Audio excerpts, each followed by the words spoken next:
going to speak about first. Hello, I'm Aaron Justin Bryan from Table Knights Entertainment, and welcome to Talk 20 to Me. I apologize for not being here in person. Except, well, I mean my picture. Damn it, son of a bitch. He's currently going through some issues. I'm in transit, moving to Orlando. Now, tonight's topic is a bit of a touchy subject. We're going to be talking about spotting bad seeds and how to deal with them in your D&D campaigns, or not D&D campaigns, your role-playing games. As always, please remember there is a link in the description below to Child's Play. Bless you! Bless you, Gio. Don't forget to donate, comment, like, and subscribe if you wish. And now we move on. So, spotting a bad seed. There's a lot of telltale signs that you can look for, and it's the most obvious being a person seemingly having no interest but wanting to play the game anyway, which doesn't make a whole lot of sense. But there are people who will do that. And you can attempt to be accommodating. There's no reason that you shouldn't, try and win that person over. But sometimes it just won't work out. There's going to be big issues generating from those people sometimes. And sometimes you will win them over. But there are times when it is just going to escalate. Douglas, I would like you to reference another example, if you could. Yay! Okay, so spotting a bad player is an interesting topic, to say the least, just because what is considered bad in the sense of D&D, and as Aaron describes, it's somebody who is not being cooperative but still wants to play. That is an example of that. Another example is somebody who is purposely messing up the party only because things are not going their way, or players who are pretty much like breaking the rules in order for them to feel like it should go that way. To give an example of this, I forgot the name of the person. We were playing D&D over. Mention no real names, Douglas. Well, I couldn't remember the name if I could. So. Oh well, just saying. So I went I did. What was it? It was Pathfinder, I think, over at some guy's house. He saw I was interested in D&D. Whatever. Long story short, so we're playing, right? And as we were getting along, something happened to this guy's character. I forgot what it was. That he didn't get. He didn't get a specific weapon. I can't remember on the top of my head.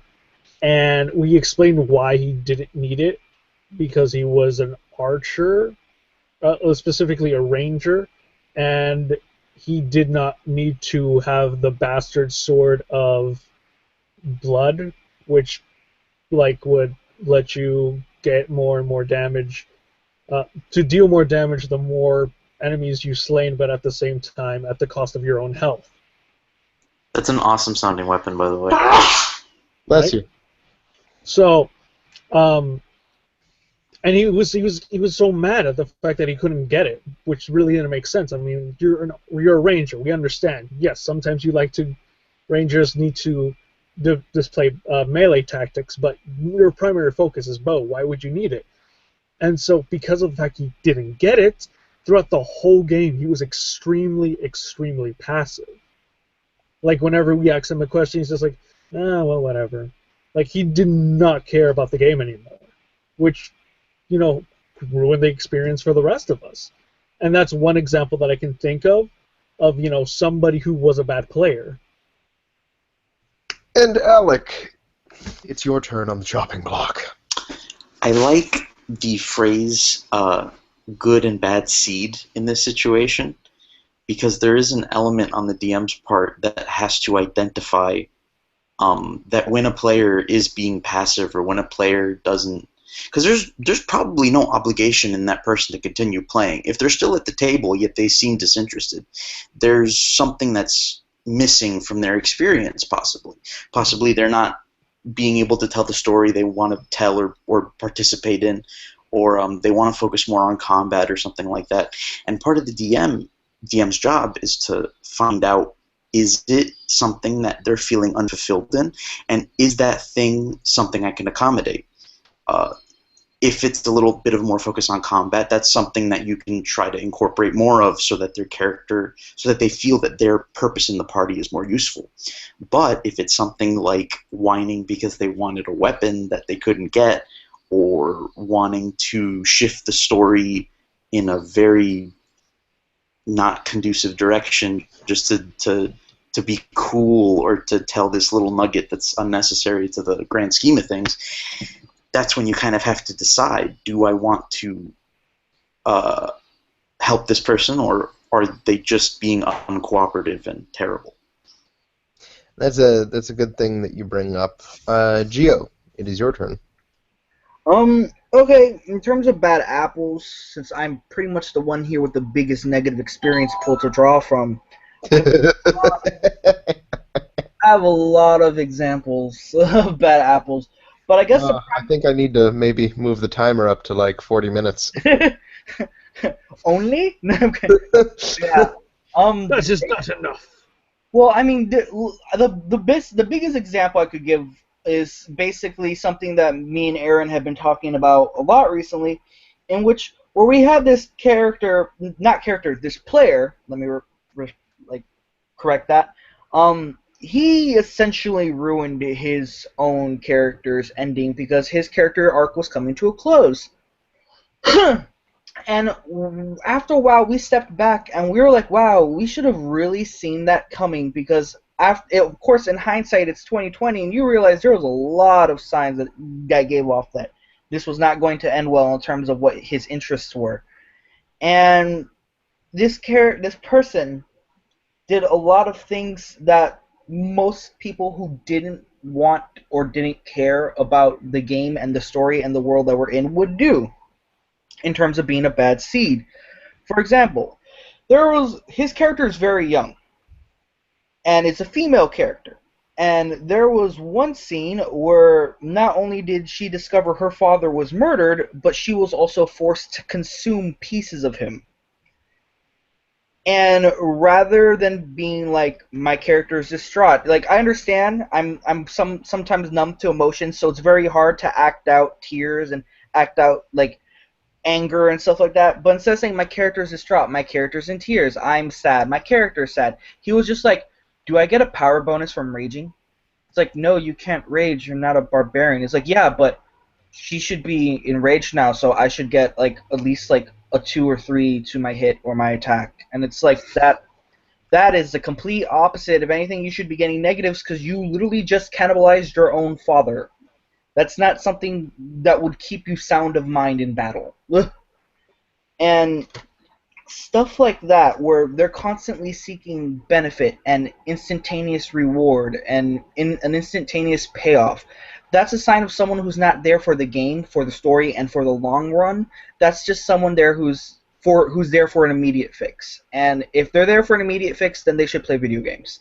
Because if you're dedicated to D&D and you're dedicated to sitting in for the long run, then you need to dedicate to the story. Please keep in mind, when we say Dungeons & Dragons, we are really referring to most role-playing experiences. We've been playing that system for so long, that's technically our term for it. For real. I'm the other one who just brings in video game things that kind of relate to it. So. Yeah, I mean, I've done a few bad seed things myself in my time, specifically referencing the times that I have looked in modules before playing them. When I was a little kid, I was such a bastard. But I learned to appreciate that you shouldn't do that, and it was very apparent to me that while it didn't really ruin the experience for me knowing, what to do, ruined the real feeling of immersion, I guess is the right word. Yeah, that's the right word. A feeling of immersion because I knew what to do because I had read it. And, when you're playing a game like this, not knowing is half the experience. Not knowing what's going to happen if you do X and what Y will be because of it. It's a huge part of the experience. Optimus Prime would disagree. Knowing is half the battle. Wow, Gio, I'm about to smack you upside the head and drop Son some of a knowledge in your bitch. lap. That's G.I. Joe, you fuckstick. No, actually, fuck shit McGee, McFuck. That started with Transformers and went to G.I. Joe. You can look it up. Really? Yep. I can't argue you on that because I don't know, Fight but me. Fight no me one, IRL. no one 420 quotes no scope. You Prime. fight me. No one quotes Optimus Prime on that. It's always been G.I. Joe when people have referred to it. I know, but I'm an elitist. Get out my house. I'm kidding. Continue. Okay, I'll leave now. You hear a door close in your house? It's like the fuck. All right. Back to the topic. It was his plan from the get-go. All right. But yeah, I mean, there's warning signs. You really need to look out for them, because one bad player can sully the experience for a lot of other people. And that being said, if someone's a power player, that's okay. If they're playing that kind of campaign, if that's what you all want, if that's what you as a group want, then do that. We're not, pooping on that. I mean, if that's your fun, that's your fun. Just don't play with a group of people who really likes intricate storylines. And we're not saying that you don't like intricate storylines either, but if you're going to do a power play character, be in a power play group. Because you're not going to have fun with, people doing intricate stories, and they won't have fun with your attempt to grab power. You cheeky cunt. Yeah, what Doug said. Is there any more specific instances anyone would wish to bring up? I know I tend to have I have this bad habit, but this is just me as a player in like all forms of mediums, that when I die, I generally tend to be very very negative about it. And it's not that I try to, it's just me as how I am. So whenever a character of mine dies, in a sense that like, oh, okay, sure, no problem, you can attack him. Oh, no, you want to attack him again? No, that's fine. Oh, you rolled the critical. Huh, why not you chop off his... Oh, and you chopped off his head. Oh, congratulations. Thanks. Fucking thanks. Well, I mean, for us, it's understandable that we would get, or at least act up slightly if one of our characters were to die, because for the most part, emotional attachments. Yeah, exactly. Right? Like I told Aaron, I'm like, if Vedrick ever dies, I would at least need a month to mourn, at the very least. So that being said, that's something that you can usually spot a good seed about if only in those extreme scenarios they act out like that. I mean, if you hit somebody once, they're like, "You fucking asshole! Why did you target me?" Then they need to calm down. Yeah. Calm way the fuck down. And I guess the best thing you can do is honestly just be straight up with them. Because dragging it out and distancing yourself from the issue is just going to make it more difficult in the long run. I've talked with a lot of my players over the years, and I've not had an issue telling them what my issues were with them because I knew that either it would solve the problem or they wouldn't be interested in playing anymore, and that solved my problem. Does that sound heartless? Sure, but I mean, when you're a dungeon master, you have to be willing to sacrifice one or two people for the good of the entire group. Because if you have 6 people and 2 people are being assholes and ruining the experience for the other 4, it's okay to let them go. Do your best to convert the situation. Do your best to save it. But if you can't, don't cling on forever. Because you should be willing to amputate a rotting foot to save the rest of the body. That Let go of brings past. Let go of grievance. Do not let it consume you. Dark side, it will lead. That was fairly good, Doug. That was better than I thought it was going to be. Never doubt the power of a Star Wars fan. I've always doubted you. Please leave, Doug. Alec. Yes? What would you do in a scenario where you're trying to get a quote-unquote bad seed to turn their life around? It depends on how bad they were. If their behavior indicated, yeah, bad. If their behavior indicated that there was something in my campaign that they were unhappy with or something that they felt unfulfilled in, I would try to accommodate as best as I could. And if even at that point they were being uncooperative, at that point it's time as a DM to sit them down and have a talk. Like, I mean, are you having fun here? Or is the only goal you have here to mess everyone else up? If so, maybe this group and this campaign specifically is not right for us. That brings up memories. And Gio, in your situation, if you were presented with such an individual, what would be your tactic? I would go into a power play in front of the other groups and just give them a straightforward ultimatum.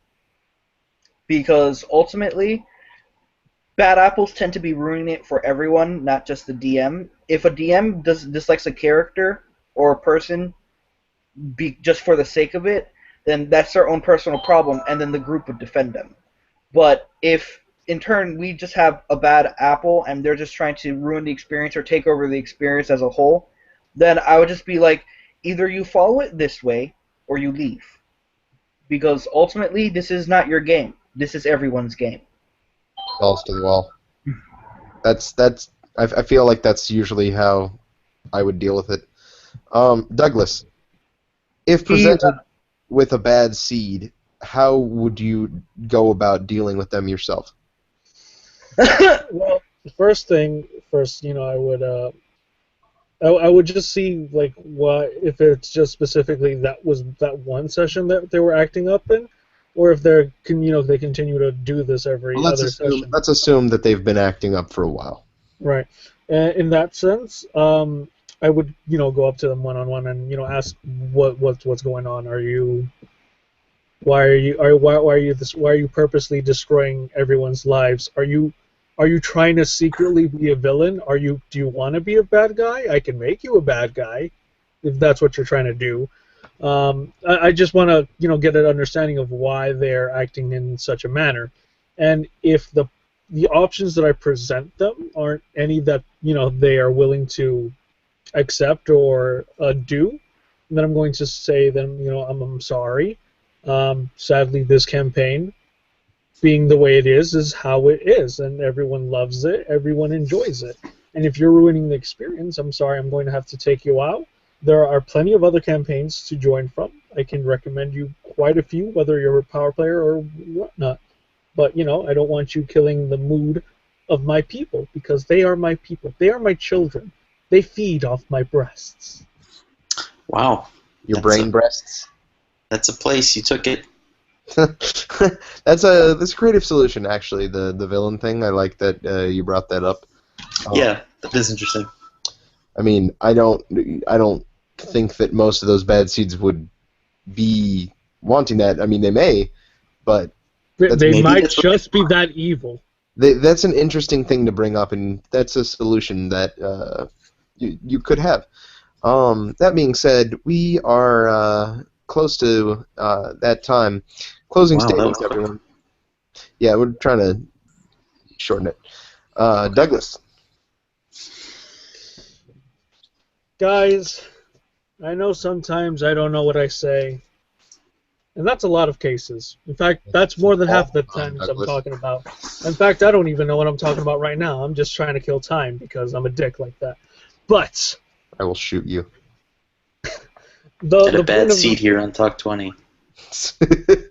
I've been the seed all along.